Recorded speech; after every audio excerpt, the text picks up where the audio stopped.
Oi, gurias, meninas. Outubro, então. Começou a campanha Outubro Rosa. Tô aqui de rosa porque o outubro é rosa e o papo vai ser choque de realidade. Pra quem não me conhece, meu nome é Lígia, sou sobrevivente do câncer de mama. Tive um câncer de mama estrogênio dependente com o diagnóstico quando eu tinha 31 anos, eu tô com 35 agora, completamente curado. Em princípio, eu tô naquela fase dos 5 anos ainda para poder ter, digamos assim, não, a certificação de que eu estou completamente curada, mas até então eu só faço o controle e uso de um medicamento contínuo, mas que ele serve para diminuir a chance do câncer voltar, ele não é um tratamento para nenhum tipo de câncer existente. E eu já participei de algumas campanhas, inclusive depois de ter tido o diagnóstico do câncer, de ter passado por todo o tratamento. Eu tive que passar pela quimioterapia, fiz 16 quimioterapias, fiz 33 radiações, fiz uma cirurgia que tirou um pedaço do seio,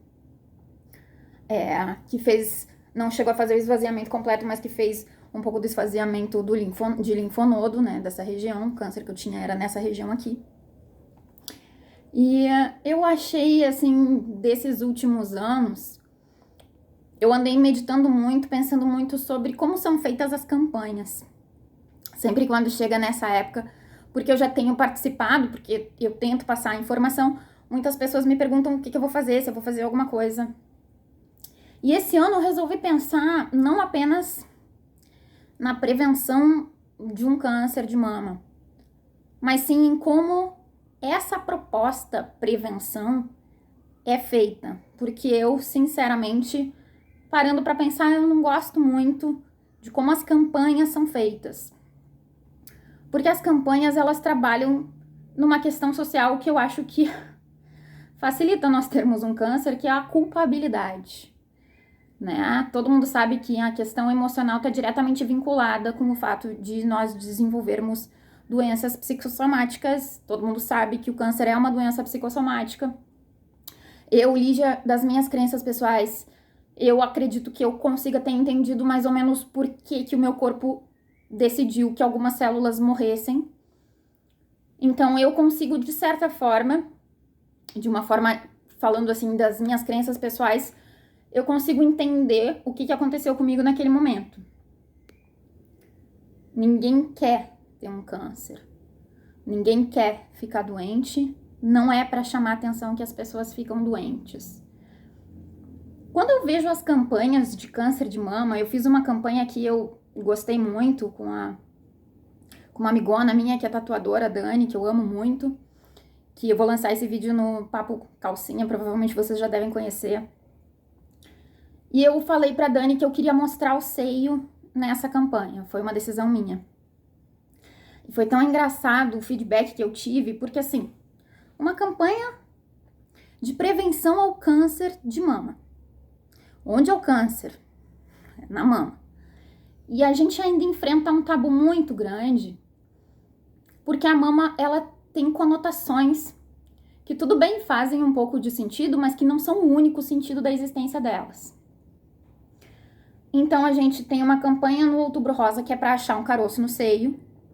Se você acha cedo, você não é culpada. Se você não acha cedo, você é culpada. É mais ou menos assim, o que me soa muitas vezes, assim, quando eu vejo as campanhas. Porque eles colocam, assim, de uma forma quase como se você não achou cedo, a culpa é sua. Diversas campanhas de vários lugares do mundo eu já percebi, assim, que existe, não de forma clara, é sempre uma coisa mais velada, mas existe isso que eu não gosto muito. Próprio caso, meu caso, eu descobri o caroço, eu fui no médico, eu cheguei no médico, o médico achou que não fosse, eu insisti com ele para que ele fosse investigar. E ele achou que eu tava sendo, assim, muito hipocondríaca, muito histérica por estar, né, tão assustada com aquilo ali, e ainda bem que eu fui. Então eu acho que a primeira coisa que eu quero pedir nesse Outubro Rosa é para que nós mulheres consigamos ter um pouco mais de conexão com o nosso corpo, não para ficar livre de uma doença, não pra sexualizar ou se sentir sexualizada, nada contra. Mas não é só isso. E porque a mentalidade do seio pra sociedade é de que ele não pode ser exposto. Você pode ver que na maioria das campanhas de câncer de mama, o seio não é exposto. Que é uma coisa que me chama muito a atenção, porque já aconteceu mais do que uma vez, diversas vezes, de mulheres de diferentes faixas etárias que vêm para um atendimento de fisioterapia comigo e que dentro do atendimento me falam que se sentem constrangidas por não saberem se tocar, que não sabem fazer o autoexame e que se sentem culpadas por isso e que me pedem para que eu ensine. Existe uma coisa que acontece não só com quem já teve o câncer, mas principalmente com quem já teve o câncer. Aconteceu comigo, aconteceu com outras pessoas que eu conheço que já tiveram o câncer, que tem uma fase pós-tratamento que você não consegue se tocar. Então você não consegue fazer um autoexame simplesmente porque no banho, quando você vai se lavar, você não consegue se encostar.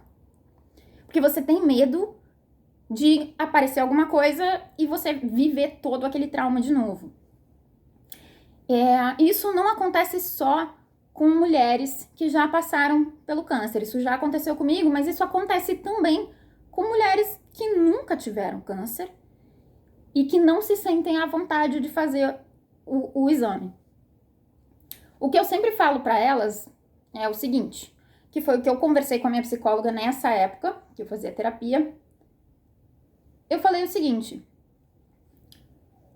tudo bem você não fazer o autoexame, desde que alguém faça por você. Quem é a pessoa certa para fazer isso para você? É sua médica, o seu médico. Então, o primeiro passo é você não se sentir culpado quando você não consegue fazer um autoexame, mas você entender que só o fato de você se sentir com medo de fazer o autoexame não exime você da responsabilidade de ser examinada. Então, o primeiro passo é você ter uma conversa muito aberta com a pessoa, o médico ou a médica encarregado por essa avaliação. Então, se você sabe que tá na hora de você fazer o exame e você não se sente à vontade, a primeira coisa que você tem que fazer é agendar um médico.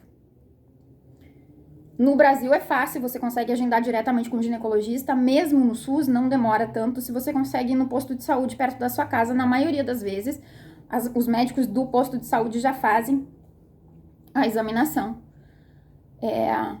Mas o ideal não é nem só fazer o autoexame.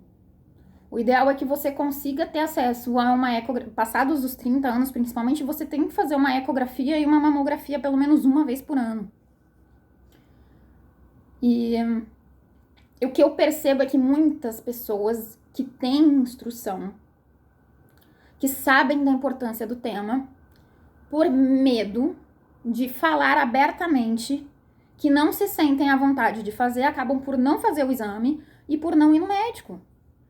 E aí, uma coisa que poderia ser um problema pequeno, que nem foi no meu caso, que já foi sanado logo no início, foi contornado no início, digamos assim, que facilitou muito a cura, isso não significa que não fazer possa gerar uma culpa. Mas significa que se você consegue identificar a possibilidade de um problema e saber, olha, eu não consigo resolver isso sozinho, eu preciso de ajuda, e você pedir essa ajuda, bom, você evita que um problema se instale. Então, nesse momento, com essa reflexão, de acordo com todas as coisas que me vieram acontecendo, não apenas só durante o diagnóstico, o processo de tratamento, mas principalmente quando eu pude sair dessa situação de bola de neve do meu tratamento, da minha situação pessoal. E comecei a meditar como um todo, porque muitas pessoas buscam informação comigo, eu recebo, um monte de meninas, não só do Brasil, principalmente da Austrália, que mandam inbox pra mim me falando da situação, às vezes que tem medo, às vezes que tem medo de conversar com o médico, de não entender o que o médico fala. Então eu acho assim, primeiro você precisa construir uma conexão consigo mesmo. Segundo, você precisa construir uma conexão com o seu médico. E se você não conseguiu construir uma conexão legal com o seu médico ou sua médica, você precisa ter uma rede de amigas e você precisa falar sobre os seus medos com as suas amigas. Porque às vezes é através das amigas que você vai descobrir um outro médico, uma outra médica que vai conseguir dar um suporte mais de acordo com aquilo que você precisa naquele momento. Porque às vezes você deixa de ir no médico porque você não gostou da forma como algumas questões suas foram lidadas. Às vezes você fica com um pouco de receio de ser julgado, de ser, né?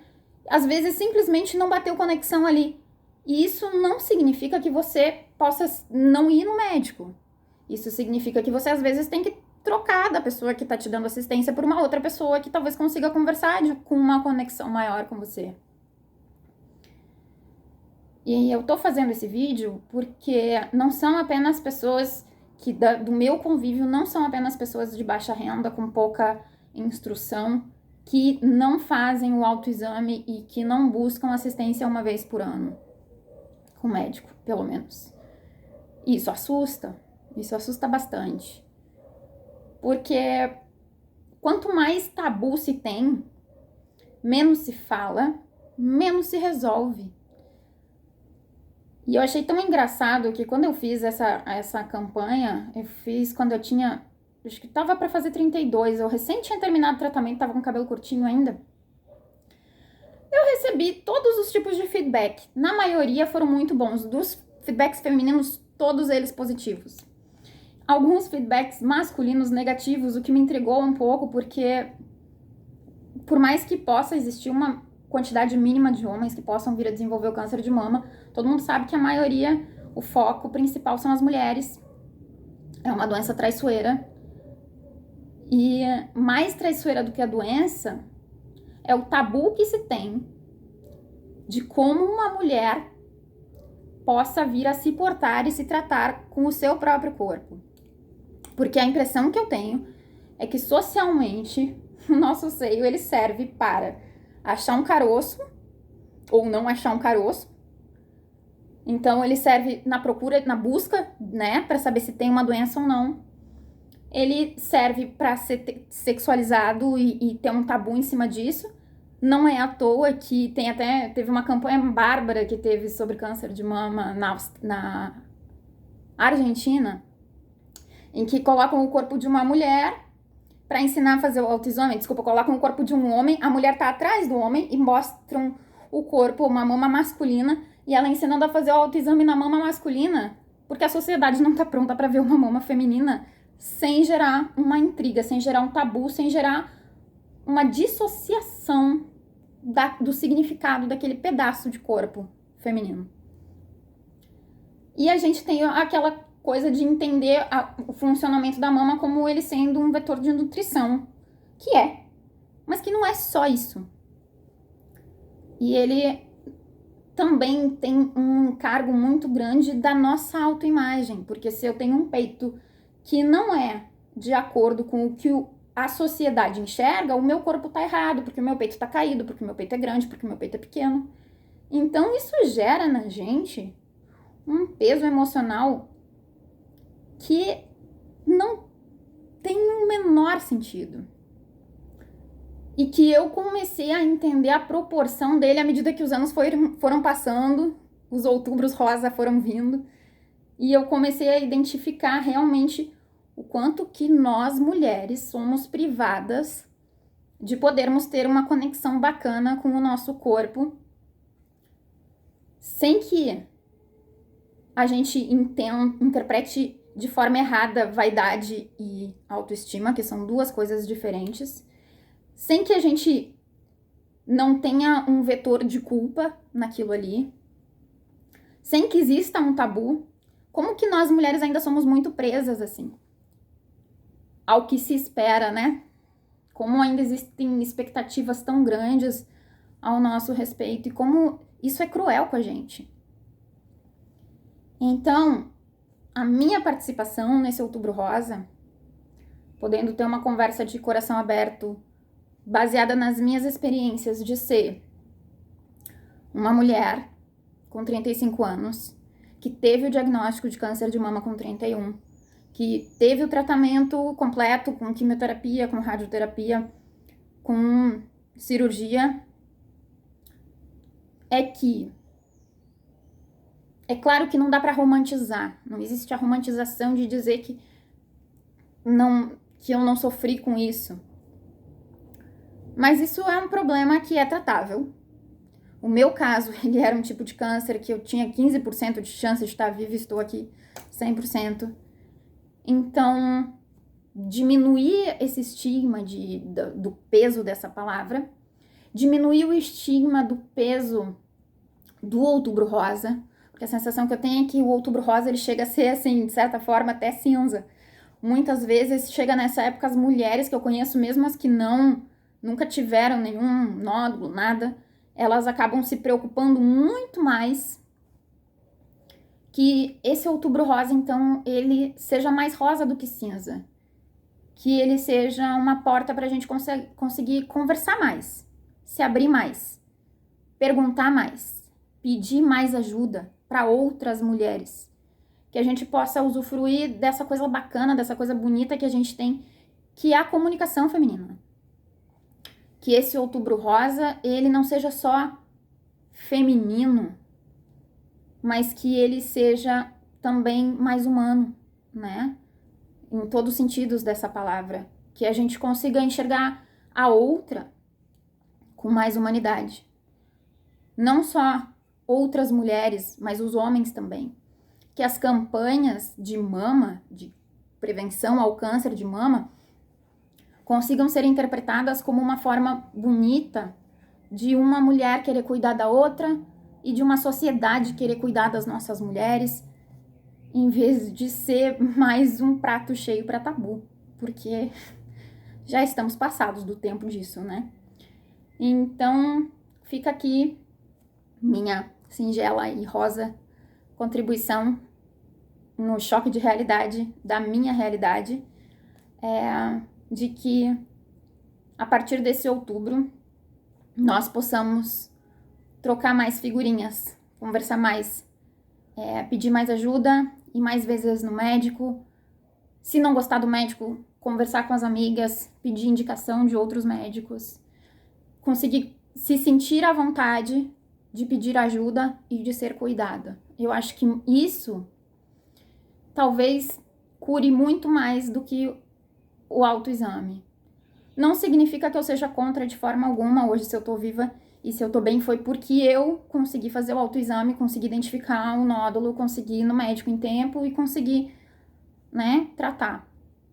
Mas não é só isso. Não é só o autoexame. Eu acho que o Outubro Rosa, ele não pode ser resumido só a isso, né? Então, fica aí meu recado, fica aí minha dica e fica aí meu amor para todas vocês, mulheres lindas que merecem. Fica bem.